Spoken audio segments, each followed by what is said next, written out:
when ancient man went traveling through the great culture area of the Mediterranean Aegean Sea, he was also a tourist, seeking points of interest. And as a result of the common attitude of the time, 7 great examples of early ingenuity and handicraft came to be recognized as the wonders of the ancient world. These wonders all come under the general collective concept of art architecture. They were monuments, structures erected by skilled craftsmen for various memorial purposes, and in the passing of time sanctified by the common applause of mankind. Of these ancient monuments, only one survives to the present time. And even in the earlier days, you had to have traveled at a rather strategic period in order to see all of them. For the great figure of the sun god at the entrance to the harbor of Rhodes, the Colossus, only stood for 56 years. Therefore, there was only this brief period in which you could see all of these marvels. But the ruins and remains of them were visible for long periods of time, so that even these ruins came to be regarded as worthy of special travel and perhaps even hazardous adventure in order to see them. Actually, it would appear that these 7 wonders were utterly unrelated. They were built at different times by different peoples for different purposes. Yet as we classify them and arrange them, it appears also that a pattern is traceable. And from the old opinions, records, comes the conviction that accidentally or intentionally, the 7 wonders formed a kind of miniature solar system.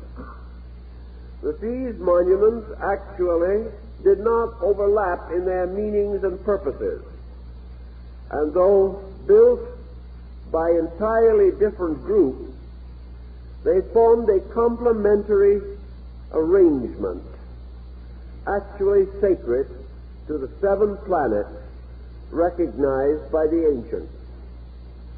Now, it is quite possible that within the structure of a people, a rather closely knit cultural group, as we know at that time, that these monuments were archetypal symbols.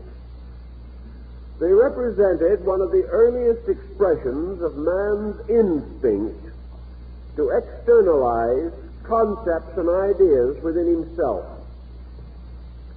There have been waves and levels of this process of externalization, and we're going to try to follow the various levels by comparing one group of productions with another.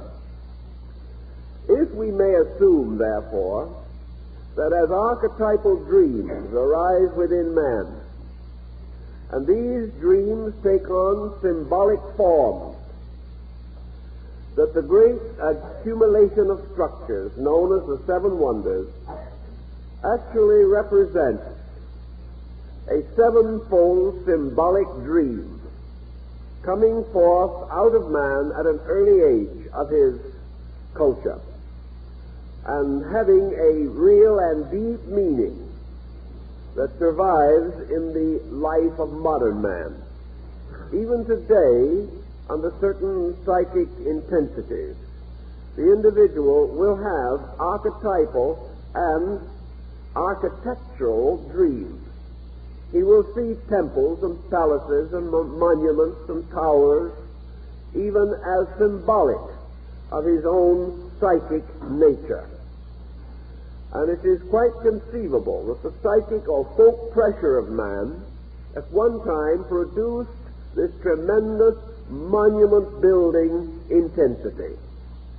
It is diffused throughout the world. There is no part of the earth in which men have not raised monuments to various abstract ideas. These monuments being actually their own symbolic vestments, which they have given to principles or beliefs or concepts which they regarded as important. Everywhere, therefore, we find the ruins and remains of ingenuity, of great structural intensity. We find them in Egypt, and we also recognize the great monolithic monuments of the Druidic period of Britain and Gaul. We find these monuments in China, in India, Persia, and all other foreign ancient peoples. There are traces of them, in fact, almost more than traces, in our North American culture.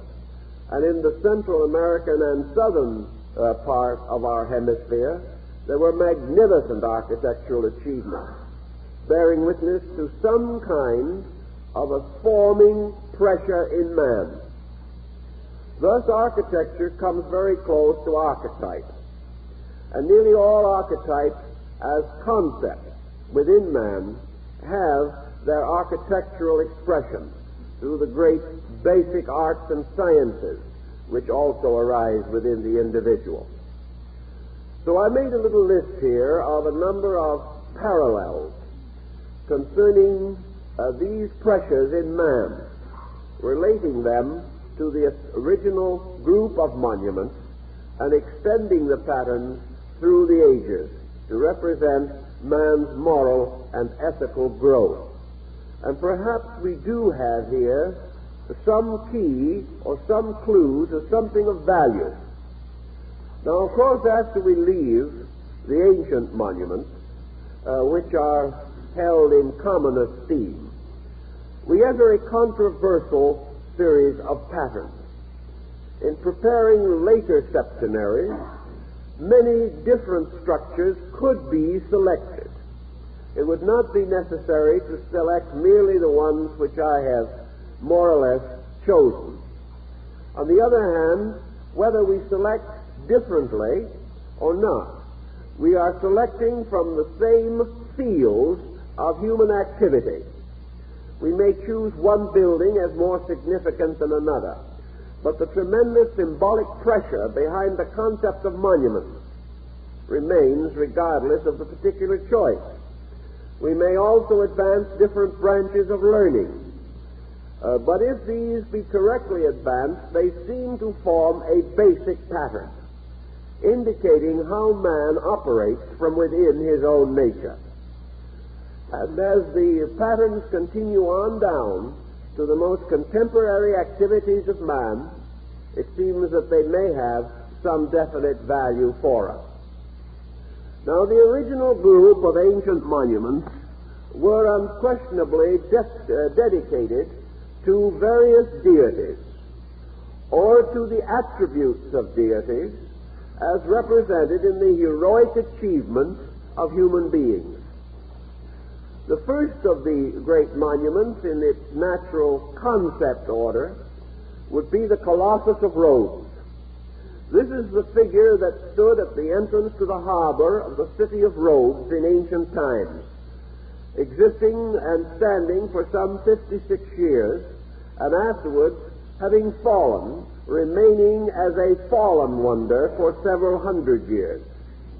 This figure was 106 feet in height, composed of brass overlaid with gold. It was a symbol and form of the sun god, and one hand was raised holding up a torch which lighted the entrance to the harbor. There has been the old story that the feet of the image were placed on each side of the harbor on a pedestal, so that ships entered the harbor between the feet. This, however, is most unlikely. All the older records seem to imply that it merely stood at the entrance of the harbor. The only likenesses that may be regarded as authentic of many of these marvels will be found upon early coinage. And the coinage of Rhodes at the period of the Colossus show the head of the image surrounded by a nimbus of solar rays. That this deity or this sun god was a monument to the solar deity cannot be doubted.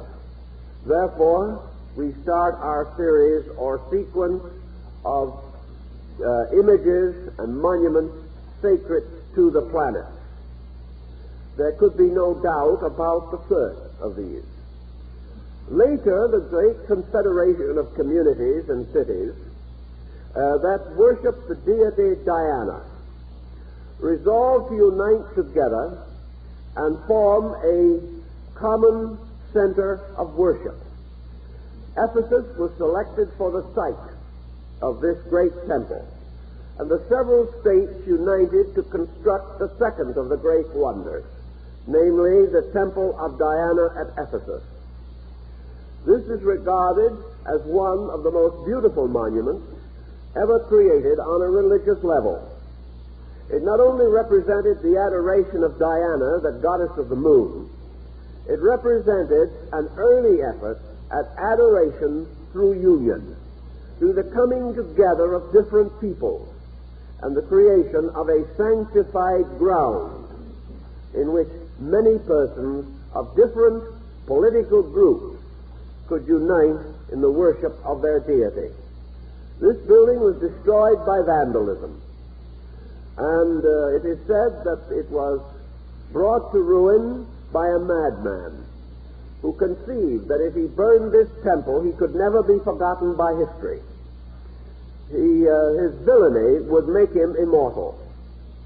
It has done so, because he has been remembered, but always with a certain bitterness, because he destroyed so noble and beautiful a structure for no valid or important reason.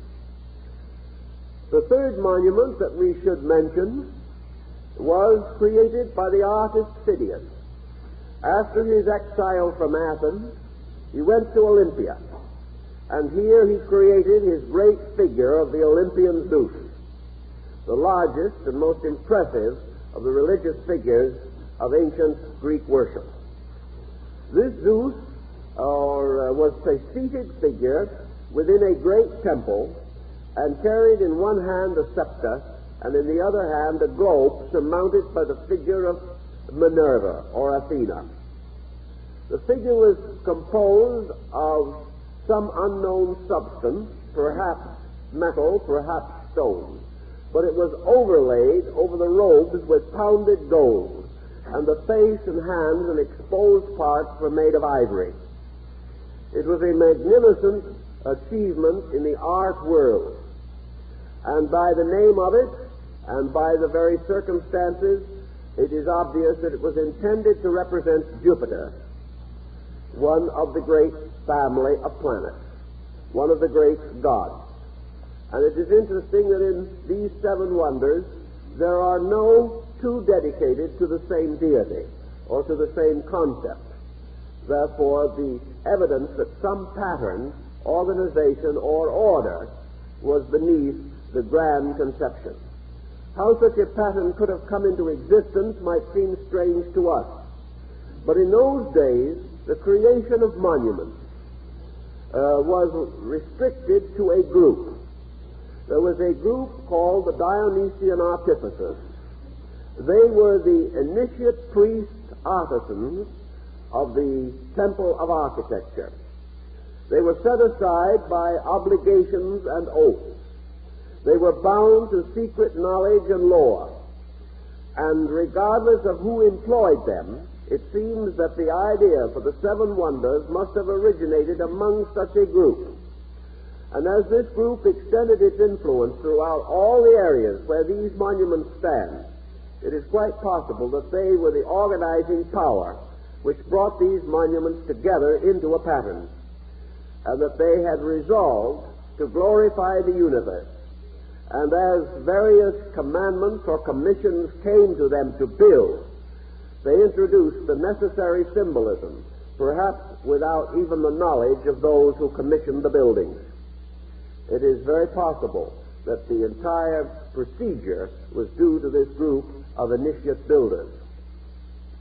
The next monument is said to have been dedicated to the deity Saturn, and this was the Pharaohs of Alexandria, the great lighthouse that stood at the entrance to the harbor of the city of Alexandria in North Africa. The Pharos was a wonderful structure over 600 feet in height and composed entirely of white marble. It stood for quite a long time, and the ruin of it was visible as late as the 14th century of the Christian era. It had at the top an arrangement for the building of great signal fires, in order that ships at sea a long way off could see the fire burning on the top of this column and be led to safety. Therefore, the Pharos was actually a lighthouse, and it was one of the earliest examples of this type of construction. It is remembered also that during the Roman wars in Egypt, this Pharos was at one time the refuge of Julius Caesar. It was a wonderful structure, and because it was the tallest and rose in the most impressive spire, the ancients declared that it was associated with the deity Saturn. Another tremendous and magnificent architectural endeavor was the creation of the great Babylonian gardens. These are supposed to have been ordered and designed in connection with the symbolism of Semiramis, Queen of Babylon. Actually, we know now that this queen was an embodiment or personification, at least in symbolism, of the concept of the planet Venus. It was a great symbol of beauty and of artistry and of the glory of creative idealism. Semiramis has been very difficult to trace historically as a queen. She becomes practically a mythological person, and as a mythological person was an extension of the power of Venus. These gardens consisted of a great pyramidal structure rising in levels or stages, each of the levels magnificently planted with all kinds of rare and glorious flowers and trees and things of that nature. And on the very top level of the pyramid was an enormous reservoir, which was used to collect the water necessary to water the entire garden. It was a beautiful example of man's earliest concept of horticultural and botanical accumulation. It was also involved in science and was important on a scientific level because it brought knowledge of the growth of plants and trees and shrubs from all parts of the world that were gathered there, and also used to increase the medicinal knowledge that men had of the use of plants and things of that nature. The hanging gardens, so-called, of Babylonia are therefore considered among the great wonders of the world. Now we should pause a moment in connection with and go back to the Pharaohs of Alexandria, the great lighthouse, because this is an alternative to one other monument that is said to have been of equal value or significance from the standpoint of planetary rulership. It being held by some writers that instead of the great lighthouse of Alexandria, this concept of the deity Saturn rightfully belongs to Solomon's temple. So this has been considered as an alternative, the great temple complex on Mount Moriah in Jerusalem. The Temple of Solomon was not a great structure in itself, but the enormous platforms upon which it stood, the tremendous architectural skill of the builders in arranging the buildings surrounding the temple and setting forth the entire complex in the pattern of the ancient Jewish religion, caused These endeavors and achievements caused the building to be regarded as an alternative, and in some lists it takes the place of the Pharaohs of Alexandria. Now, the next structure that comes naturally to us is the magnificent tomb of King Mausolus. This is so-called the Mausoleum at Heliconasus. This word, mausoleum, from the king Mausolus, is now the root of our common term, mausoleum, as a name for a place for the reposing of the remains of honored dead. This great king was a magnificent warrior. He did a great deal to unite and bind together his peoples. He was an astute leader, and his tomb is said to be a monument to the planet Mars, as being the monument to the warrior in the group we have mentioned. This structure was a large cubical structure with extensions and towers, and surmounting the roof of it was also a pyramid, and on the top of this pyramid a magnificent golden statue of King Mausolus. This structure has disappeared. We have no actual trustworthy representations of it. But from the ancient report, a reasonable reconstruction is possible. The next and last of these wonders, then, is that which relates to the planet Mercury. And all Egypt and other nations agree that this wonder belongs primarily by right to the great complex of pyramids at Giza, particularly the Great Pyramid, and that this was a monument to the God of wisdom, to the God of knowledge and the God of letters, that it actually represented the entire epitome of ancient learning, for into it were built the principles of the known arts and sciences of the day. It was therefore sanctified to the messenger of the gods, to the mysterious winged deity Hermes.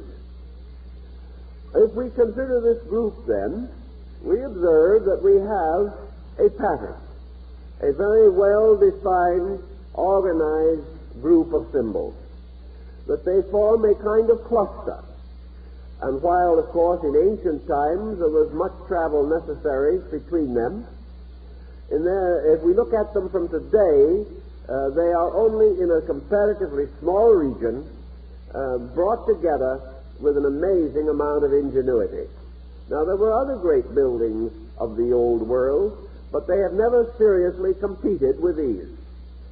These constitute a set apart, and that they should have been so selected in the presence of such other possibilities as the Roman Forum, or the Circus Maximus, or the Colosseum, or the Acropolis at Athens, or other tremendous achievements, that these should not be included, but only the seven wonders, and bound to the very important number 7, seems to indicate that there was an intent and a purpose behind this selection. Now, there's one point in this that I think we should also bear in mind, namely that all of these wonders represent actually architectural or art achievements. They really do not give to us a full understanding in themselves of the achievements of antiquity. They do tell us beyond all doubt and question that the peoples producing these monuments were highly advanced in many arts and sciences. But when we look back upon antiquity, we are rather too prone to look back upon monuments, rather than to look back upon the more living memorials that descend to us through the achievements of people.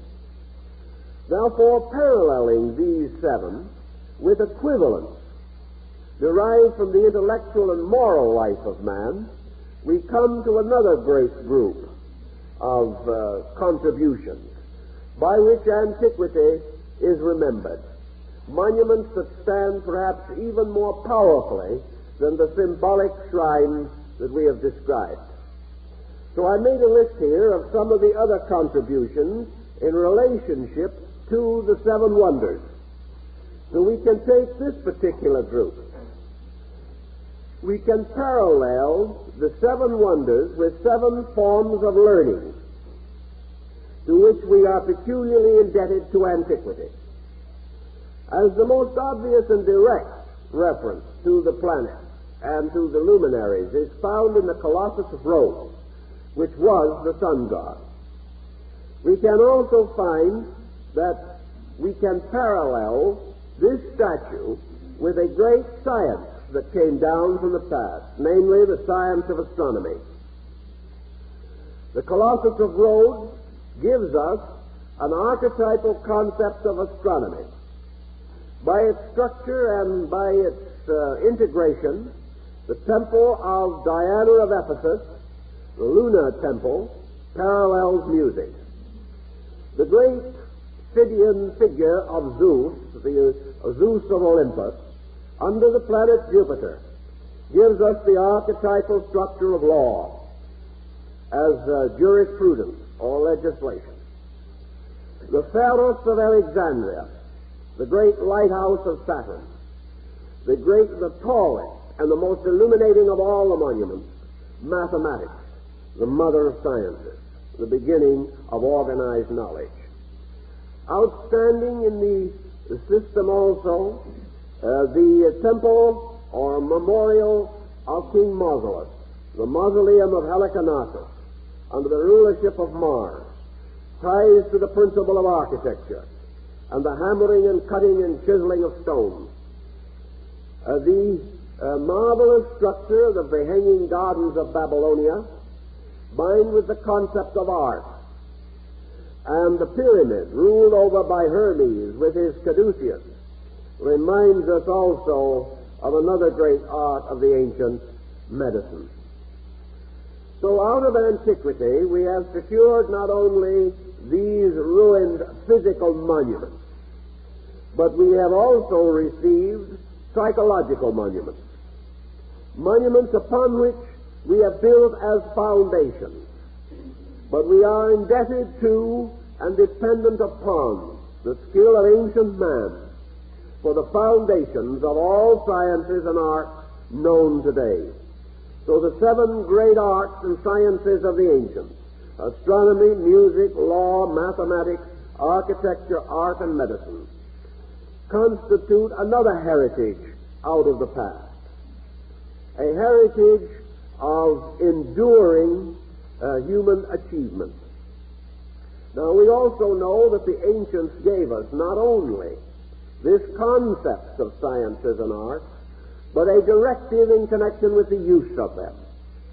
We realize that they represented these arts as having been bestowed by deities for the purpose of assisting humanity to achieve its birthright, and that in ancient times all sciences and arts were dedicated to the service of deity, and consequently the artisan was also a priest, one in whose life and nature a great gratitude, a wonderful thankfulness, and a wonderful humility is shared with knowledge in dominating his concepts. Therefore, astronomy was more than the mere study of the visible heavens. It was the study of the anatomy and physiology of God, the discovery of the tremendous universal mystery whose body nature is and God the soul. Therefore, with reverence, the sciences were advanced. Music was the art which gave man the concept of universal harmony. It had to do with order and integration. It had to do with vibration, whether the ancient was fully aware of the term or not. He worshipped through music. He grew through music. He felt the tremendous importance of this harmonic structure of sound, and he dedicated it to the service of his gods and to the various rituals and rites and ceremonies of religion. Gradually we have come to secularize most of these branches of learning, But even today, of course, music is closely related to religion, and sacred music is among the greatest of our musical compositions. The next concept that we have is law. This law, which was originally the will of the gods for their creatures. Law embodied in the great person of Zeus, the arch-deity, the cosmocrator, the father of gods and men. Zeus with his thunderbolts, punishing the lawbreaker and opening the gates of the empyrean gloriously and majestically to the lawkeeper.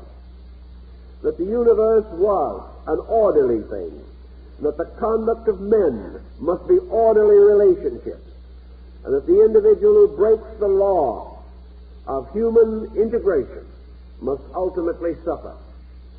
And law and punishment came down to us. And from the earliest days, men sought to understand those regulations and rules by which their common conduct was best expressed, and how they might live together in the most concord and with the greatest understanding, peace, and beauty of relationship. The symbol of law, of course, was Jupiter, and the Roman law was dedicated to him. The Pharaohs of Alexandria, or Solomon's Temple, represented to the ancients the concept of mathematics. Mathematics, the great tower that lighted men, that brought all minds in from the sea of doubt and insecurity into the safe harbor of learning. Of all the ancients, Saturn, or Cronus, was the father of gods and the father of tides. Cronus was the principle of number, of the ordered sequences of numerical speculation. And under Cronus was exactitude, the exact experience of mathematics, not merely the adding up of your grocery bill or the various daily uses that we make of number, but the great concept of a universal exactitude, that numbers are instruments of magic, and that by means of them men can unlock all the wonders of the world. And as Saturn was the most ancient of the gods, so mathematics was regarded as the most ancient and basic of all arts and sciences. For without mathematics, none of the others can exist. But mathematics can exist without them. Therefore, that which is independent is superior. That which is dependent is inferior. And as all exact learning is based upon mathematics, it is the father of sciences, even as Saturn or Cronus was the father of deities. Thus, the parallel is reasonably appropriate. To the marvelous monument of Heliconasus, the mausoleum, was assigned architecture, because the records that we have of it indicate that it was the most perfectly integrated and perhaps architecturally the supreme member of the group. Emphasis here being placed upon architecture rather than upon the total concept. Everything was sacrificed to absolute architectural perfection of design, and we can only wish that some of these wonderful things had survived so that we could see them. But that the mausoleum became the symbol of all architecture. Architecture as temple to God. Architecture as tomb to the honored dead. Architecture as symbol of statesmanship, of power, authority, and of the government of people. Architecture stepping in to house all the other instruments. Was also a reminder that architecture was a dynamic, making possible all bodies in which life may be incarnated. And that finally also these bodies, like temples and shrines, must be destroyed or must collapse or must disappear away, so that all bodies that become glorious monuments must ultimately also become tombs. The next of the great arts, represented by the hanging gardens of Babylon, were what we would call today the art concept itself. in this case involving sculpturing, painting, the dance, art forms as we know them, poetry, because this great monument to Venus was dedicated to beauty, and supreme among all other arts was the art of living. And all arts are intended for one purpose, namely to make living beautiful, to make it possible for the individual to live not only efficiently and rationally, but with a grace, with a certain overtone of beauty, by which life is enriched and by which all utilities are justified. Labor without idealism is without reward, and very few persons have ever achieved greatly unless there was beauty in them, by which their labors were dedicated to some end greater than the mere gratification of ambition. Where such inner beauty does not exist, ambition leads only to tyranny and despotism. And the last of these, the Great Pyramid, under Mercury, tells us, of course, of the art of medicine, of healing, and of the power of the gods to bring health to the bodies of men. Anciently, medicine was part of religion, and Hermes was the physician of souls. For medicine, not only to the ancients, was a remedy for the body, but the greatest of all medicine was wisdom, which was the medicine for the sickness of the soul. And if the soul was sick, the body could not be well. But if in the case of sickness, the soul could be restored, then there was greater probability that the body would recover. Already in ancient times, man had conceived the psychological relationship between right attitude, right knowledge, right thinking, and the state of the corporeal nature of man. Therefore, that the sound body must be inhabited for the sane mind. And Mercury, as taking away ignorance, took away the great sickness for which learning is the only remedy. Thus these concepts broaden the foundation of our indebtedness to ancient people and tell us something more of the expanding of our way of life. Now, the thought came to me that it might be interesting to return for a moment to the level of architecture. We are rather proud today of the things we do, or perhaps not only just the things we do, but the things that have been done. We also remember that in the collecting of the original group of 7 wonders, man was comparatively unaware of that part of the world which was far from him, particularly the great structure of Asia. He had no knowledge that there were other worlds and other parts of this world far from his own abode. And in Asia and in other European and even in American architecture and structure, we have likewise wonders that are very important and interesting. So I've collected a group, others could change it, but again this group carries through to the original pattern of wonders which we can visit today.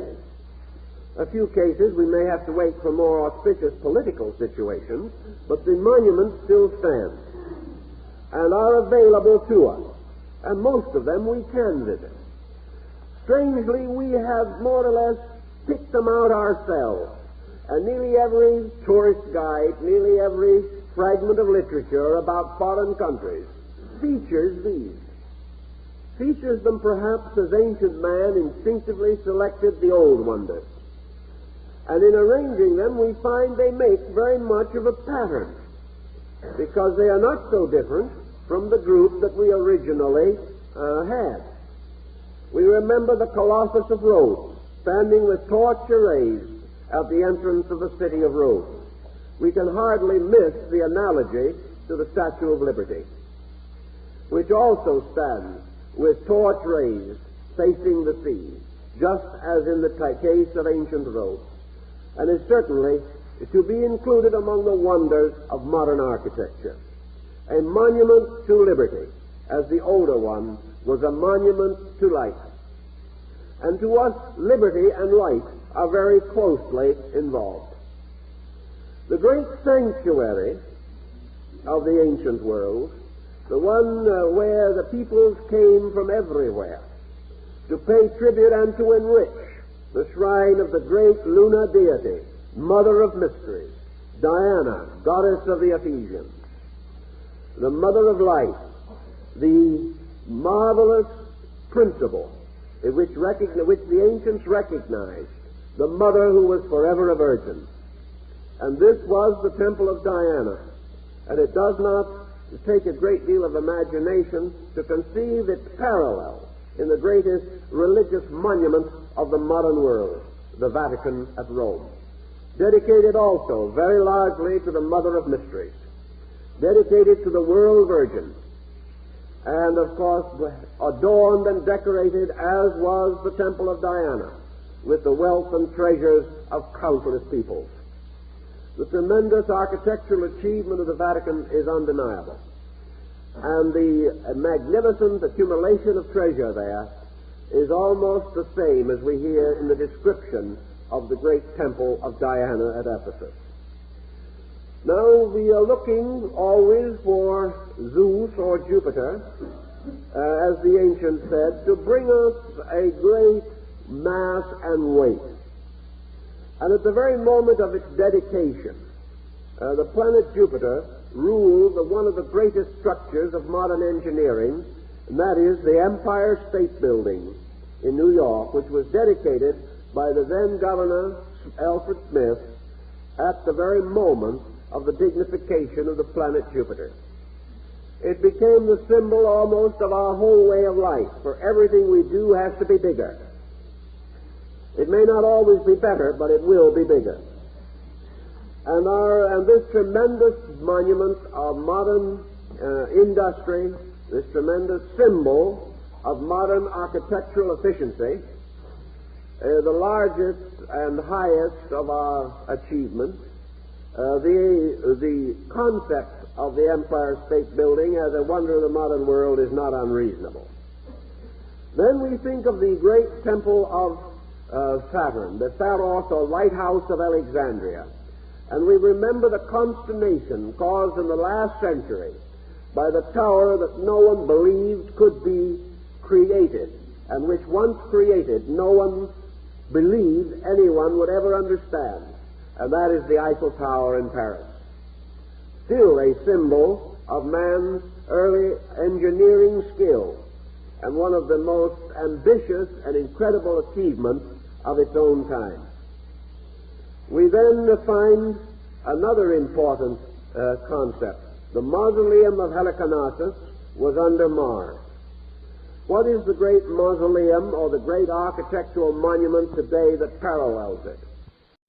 Possibly we could select the Washington Monument, which probably represents the most ambitious work of its kind of the modern world. Two monuments to soldiers, two monuments to the remembrance of persons who brought forth order out of chaos, created new nations, and brought states together in an important federation to be ruled over with wisdom and prudence. The next thought that we have is that nothing resembling the gardens of Semiramis remains. Yet this mysterious queen of Babylonia, whose symbolism, of course, was related to the planet Venus, suggests to us the greatest monument to heroic womanhood in the world today, the Taj Mahal at Agra. The mystery of love in stone and marble, as it was created in India, in honor of a great queen, in honor of a wonderful woman, in honor of a remarkable career and dedication, and is said to be Asia's great contribution to the concept of world womanhood, appropriately under the symbolism of Venus. Now, for Mercury, we can also have something that travels and moves and does all kinds of strange and wonderful things, and we placed under it the most massive and enduring of the ancient marvels. This marvel was the Pyramid of Giza. What is the largest, vastest, most inconceivable surviving evidence of man's handicraft. It does not belong particularly to recent times, but it still survives. Therefore, it comes under our heading. And the answer, of course, is the Wall of China. This wall, she created by men, and incidentally, largely by scholars, because it represented the greatest persecution of learning the world has ever known. But this immense wall, 25 feet high, 50 feet thick, and 2,500 miles long. This is without question man's vastest architectural achievement. And every little distance along the wall, great towers rising, gates, and a complex of structure that stretches like ribbon over mountains and into valleys, over cliffs and into depressions, boundary and empire, created to keep the enemy out, but like all exclusiveness, serving only to keep the friend locked in. There was no release, no achievement of this particular wall. It was a complete failure, but one of the greatest achievements in itself of the skill of human life. So vast that most Chinese living along the wall today do not believe that human beings built it. It had to have been built by divine agency. And although it was built and constructed about the time of the Christian era, there is also a note of science in it, because over one of the gates is a proclamation stating that it was built under a certain emperor, who, by the way, was the persecutor of learning, and that this emperor had caused a wall to be built around his empire, 1/10 the circumference of the earth, so that at the time it was built, 2,500 miles long, the ancients had the concept that the world was 25,000 miles in diameter, which is not very far from the fact. Now, out of the development of our own time, we have also created wonders. And the question arises in our thinking, what are the wonders which we have fashioned? Now, we have many that we can select from, but let us see whether these in any way can be regarded as paralleling psychologically the implications and inferences of the older concept. What are the great wonders of the modern world? Not structure, but wonders that we have perfected, that perhaps having arisen from older sources, we have so largely and greatly transformed that they no longer bear a distinct relationship to the older sources. We have the Colossus of Rhodes, for example, and we cannot make all the parallels, but we will make one or two to show the way my thinking has been on the subject. We have the Colossus of Rhodes, bound to the concept of astronomy, bound to the concept of liberty by the Statue of Liberty. And what do we have out of this? The torch held up. What does it bring to our mind in modern development? Perhaps one of the key discoveries or contributions of modern times, the electric light. Here we have the beginning of the development of a modification which was to change the entire life of the race. So the symbol of light finally comes down to us as the principle of physical illumination. The development of certain essential concepts relating to a whole variety of extensions, the power of the electric light to transform habits, practices, policies, and to make available to man a life at night, a life apart from the life of earlier man, a life which also gives to him illumined leisure if he wishes to so use it, depending on his own instinct. And from the moon, and from Ephesus, and the ancient symbols of the lunar goddess, imagination, in Margulis, we have perhaps another great shadow casting power of modern thinking, the motion picture. For the moon was strangely the symbol of mist and mystery, was strangely the sign of shadows and reflections, a world of things of appearance, deriving its light not from itself but from the sovereign sun. So it was a reflector, or a secondary source of light, and perhaps suggests to us the effect of the motion picture upon the entire life of man. And then, of course, what have we to correspond to the magnitude of things? The magnitude of Zeus, of law, the empire state building, these things that must always be greater and bigger. And perhaps as we look at the thunderbolts in the hand of Zeus, we can be reminded of the development of our atomic and electronic sciences and arts.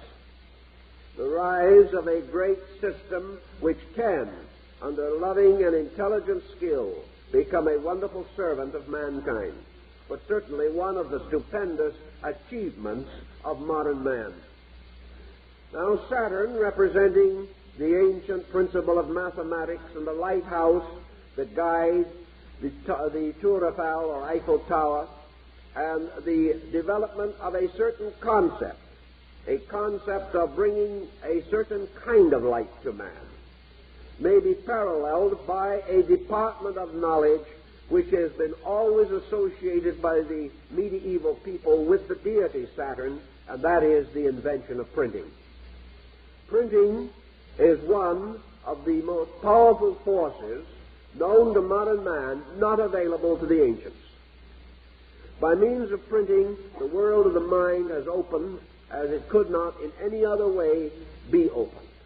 It has produced the diffusion of knowledge. It has made available to the individual the inherited wisdom of his species and his kind.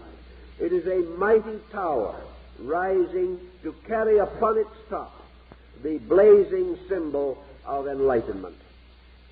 And the use of the tower depends upon the flame at the top, and the value of printing depends upon the quality of that which is printed. For Mars, representing the Mausoleum of Heliconasus and many other parallel symbols, we can think of another very important field of research that has been opened to man, and that is the development and discovery of the X-ray. Here we have a possible means of solving problems, a means as yet hazardous, a means as yet uncertain, but giving us a powerful instrument for the assistance of the human being under many conditions. And of course, X-ray can extend into other fields than that of therapy and becomes important, directly or indirectly, in many phases of our activity. Under Venus comes the possibility of a larger life, a possibility of bringing to the individual the beauties and wonders of the world, so that the whole earth can become a kind of hanging garden, and every man is a tourist. And this is the development and advancement of our great systems of transportation. Transportation has now been elevated to the point whereby the automobile, the aeroplane, and other devices, the world becomes available and accessible to all of us. Transportation has done a great deal to deform but also to beautify the world in which we live. It makes it possible in many cases today for every man to have his garden, to have his own world of flowers and beauty, because he is able to travel further between his business and his home. It makes it possible for him to go out and see his country or see his world. And if they ever get the signboards down, we'll see it better. We now have the whole world thinking about a one-world policy. We have selfishness, we have greed, we have intolerance with us still. But these things are passing further and further out of fashion. The individual who exhibits these tendencies is no longer respected as the outstanding citizen. What is respected now is a constructive, hoped-for understanding of mankind.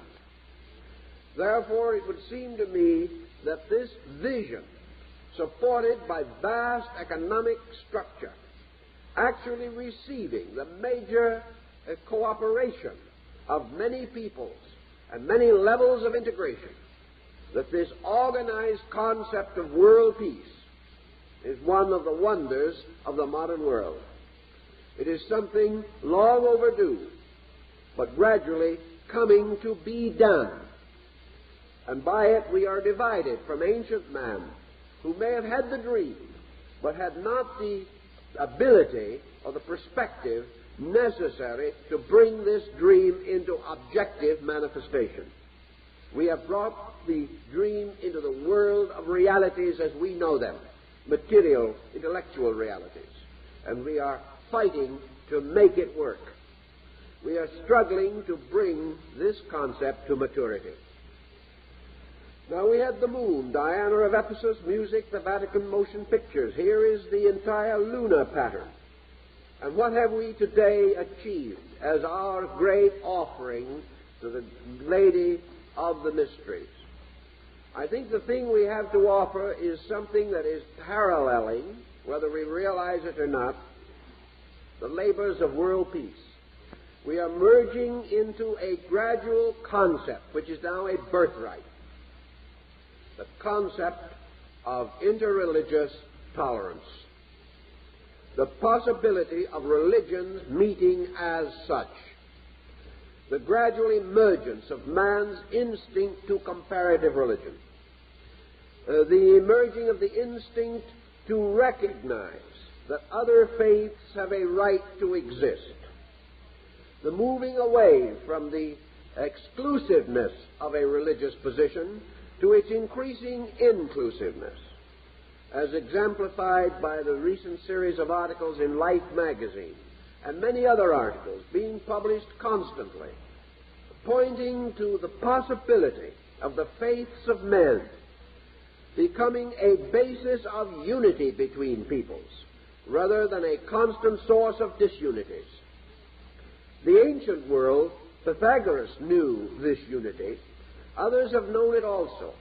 But today we see the actual machinery of unity moving into action. And we behold the mystery of man's greater kindliness toward religion.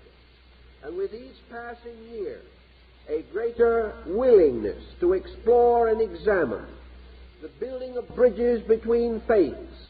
And all of these principles have much to do with the hope of our future.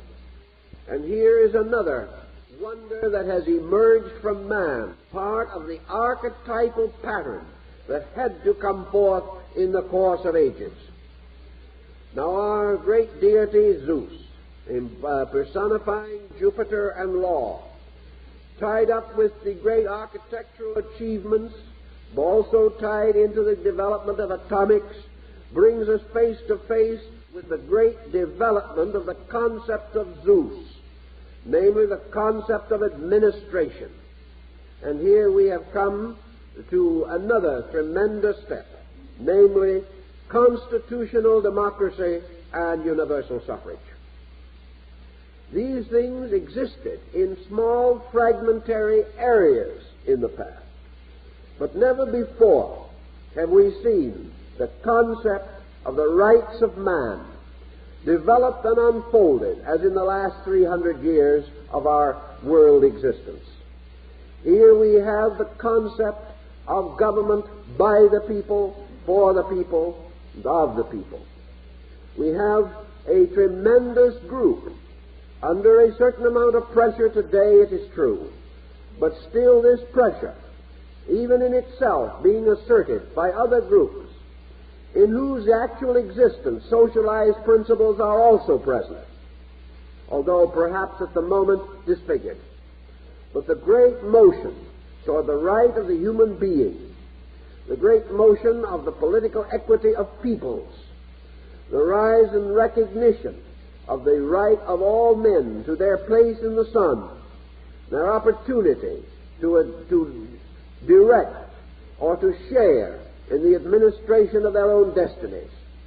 This tremendous concept of workable political democracy under many names, but giving to the people liberties and equalities unknown in ancient times, is also a tremendous ethical step forward.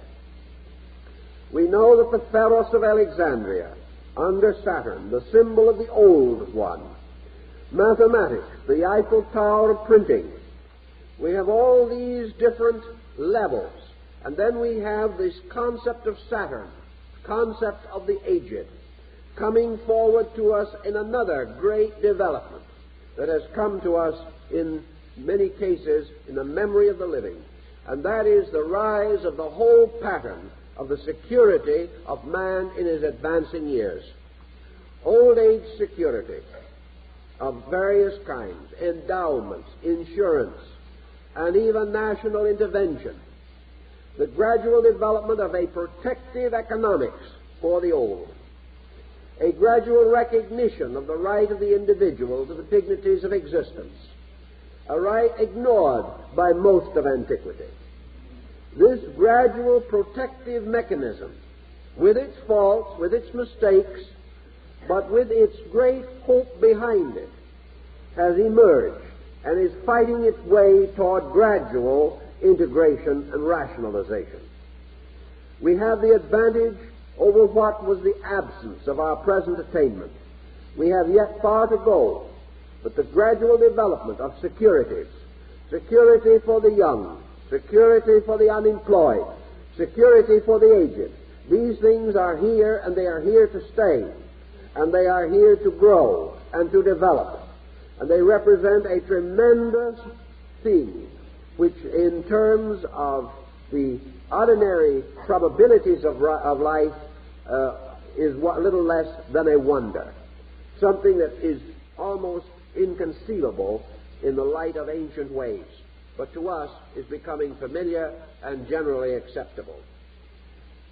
Then we have under Mars various developments, symbols, developments from the ancient Mausoleum of Heliconasus, and we then have another concept, the fight through to what we know today as universal education.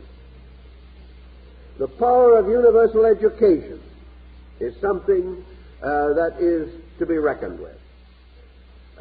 Not more than 100 or 150 years ago, the majority of human beings were born into this world with a conviction that they must remain illiterate.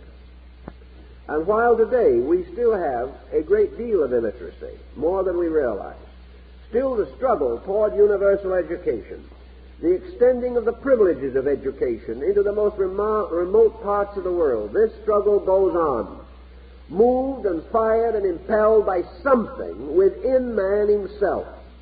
This tremendous dynamic to correct the weaknesses which he is discovering in the social structure around him. He is realizing more and more that his own security as an educated person depends upon the fact that other persons are educated. That we cannot have world peace, we cannot have world health until ignorance in far places is overcome. We are also under tremendous pressures to determine the essential nature of education, to recognize the need for reform and change within the structure of it.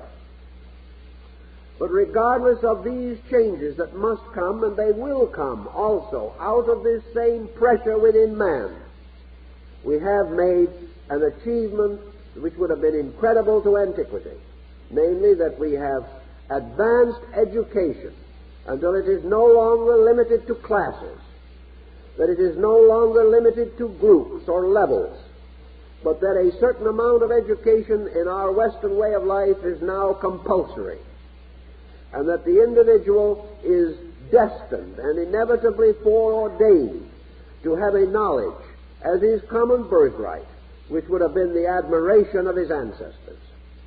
Actually, in the Middle Ages, kings could not write, princes could not read, and the average person had no knowledge of even the simplest mathematical formulas. He could not even add or use the multiplication table.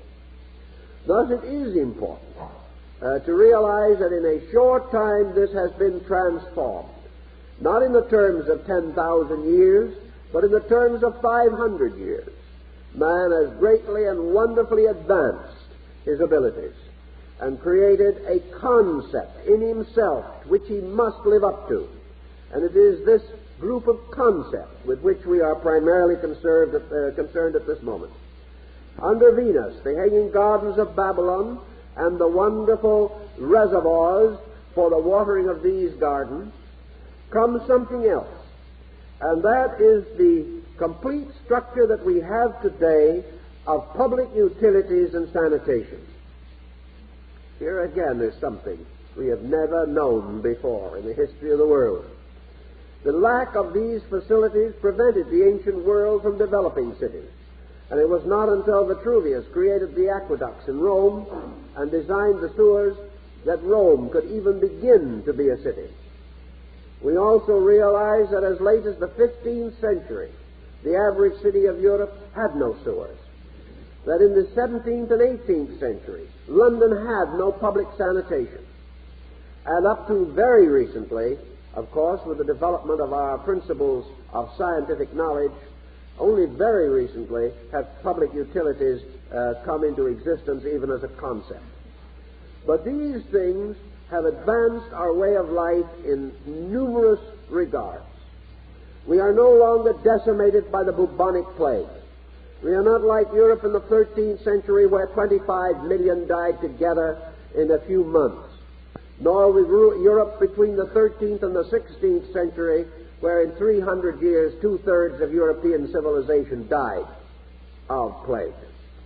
We have gradually cleared many of these problems, and the entire concept of bringing to man a knowledge involving the entire care of himself, a greater increasing scientific awareness of nutrition, of clothing, of sanitation, of hygiene, of eugenics, all of these things have come to man as a birthright in our day, but they are things totally unknown to man of long ago. A few, perhaps, brilliant individuals discovered for themselves. An occasional person may have come under strong influence and become informed. But the body of society was without these advantages, without this knowledge, and therefore subject to numerous infirmities that we do not know. Let us not forget also, of course, that we are subject to infirmities they did not know. But the great picture, the concept of man's development of his public utilities and sanitation principles this concept represents a great step forward, a step forward which will mature and ripen in due course with many other activities. And under Mercury comes the seventh of these principles which we wish to bring to your attention. And this is something which is a highly controversial subject, but which in time must mature itself for our very serious consideration. And that is that in the modern world, under Mercury, we have produced the organization of labor. The organization of labor is far more important than we realize.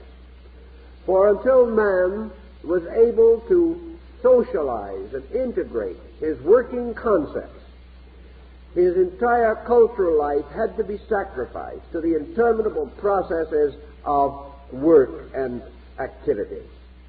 The organization of labor is something that could never have occurred before. It has become the foundation of bringing leisure, bringing protection and security to 3/4 of the people of democratic civilizations and political systems. It has made possible the gradual enlightenment and improvement of labor. It has brought labor into a recognition of leisure. It is gradually challenging labor to personal, individual self-improvement. The problem is still in a comparatively imperfect degree of development. But the power to organize, to protect the power of the individual, his earning capacities, his privileges as a human being, this power, unknown to ancient man, is perhaps somewhat overworked by modern man. We have gone to extremes. We have become too political, too this and too that. But the great principle of the right of the individual not to be exploited, the right of the individual to profit and share in the consequences of his own endeavors, these principles are right. And in time, these principles will find their right workings in our way of life. So here are 7 great achievements which we have made. Achievements which have to do with the motions of time. These achievements apparently are very close as archetypal structures to the first glorification of the gods in the wonders of the ancient world. Each of these levels represents man thinking from a basic archetype, unfolding that archetype according to the skill and ability of his own consciousness and according to the opportunities and privileges of the times in which he has lived. But each individual going through life is bound into this archetypal concept. Each person has a dominant within his own nature. Perhaps he is potentially the mathematician, perhaps the artist, perhaps the musician. But we are all living on these rays that ray out from this tremendous corona of the sun principle. Thus each person's contribution is determined by his own focus of attainments. This contribution principle lurks within him and presses him on. If he resists it, denies it, or is unable to recognize it of his own accord, archetypal symbolism usually moves in upon him. He dreams, he has experiences, he feels pressures, he is dissatisfied, he is not in the right place, he is not doing the things he wants to do or was intended to do. And when these symbolic pressures break through him, they break through in symbols that go back to antiquity. They break through in the primordial forms of religion and philosophy.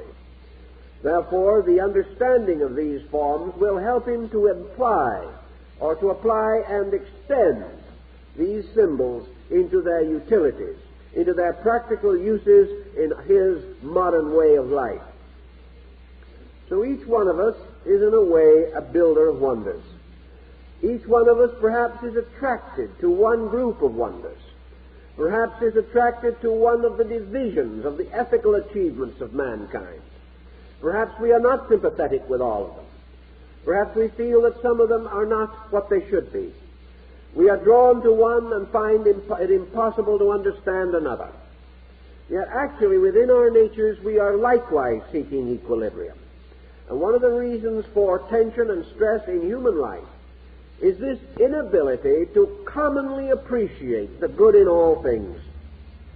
While one thing seems good and another bad to us, while we can accept certain ideas but must reject others, there is stress and tension within our own natures. We are therefore searching for this solar principle represented by leagues and assemblies and organizations by which all incompatibilities within our own consciousness can likewise be reconciled. Each individual in his own personality is searching for a league of nations, is seeking a league which will bind his notions together, to form out of them a solid and unified ability to create and express. All divisions in society reflect divisions within man himself. And it is the useful and proper labor of each individual to bring together the 7 powers of his own soul, represented by the 7 monuments, to build these powers into a program of practical and purposeful endeavor, using these powers to improve the society around him, to bring harmony, peace, and understanding to his own soul, to enable him to dedicate his resources to the common good of his world. Until individuals make these achievements, until they make these dedications, they cannot be happy. And if they are not happy, they cannot be healthy. And all substitutes, or all methods of evasion or avoidance, which sustain merely our natural indolence, these substitutes are not adequate. nor do they bring us the security and peace of mind which we seek. Out of this archetypal pattern of our race, which is the folk soul in which we all share, have come these testimonies to the possibilities and potentials of man. We are all enabled to build upon them. We have received the past as a heritage. We must bestow the present as a legacy. And it is our wonderful privilege to build upon all these concepts and to make use of all the acquired skills of our peoples to fashion the integration of our own lives and advance the integration of others. So perhaps out of the contemplation of these matters, something useful will come. It has occurred to me that it is an interesting subject, one which suggests psychological analysis, suggests that we search more deeply in ourselves to find the ancient monuments of potential ability which we have, and upon these monuments to build new monuments, ethical, moral, and spiritual, by means of which our own integration and the happiness of our world can be advanced. If we do this, we may find that we have resources, that the ancient monuments are gone, but within ourselves the ancient foundations remain, for in every individual is the foundation upon which he can build and advance himself into the future of his own kind. And out of the past we must build into the future. And with such archetypal thinking, perhaps we can be inspired to further self-analysis. Well, time's up.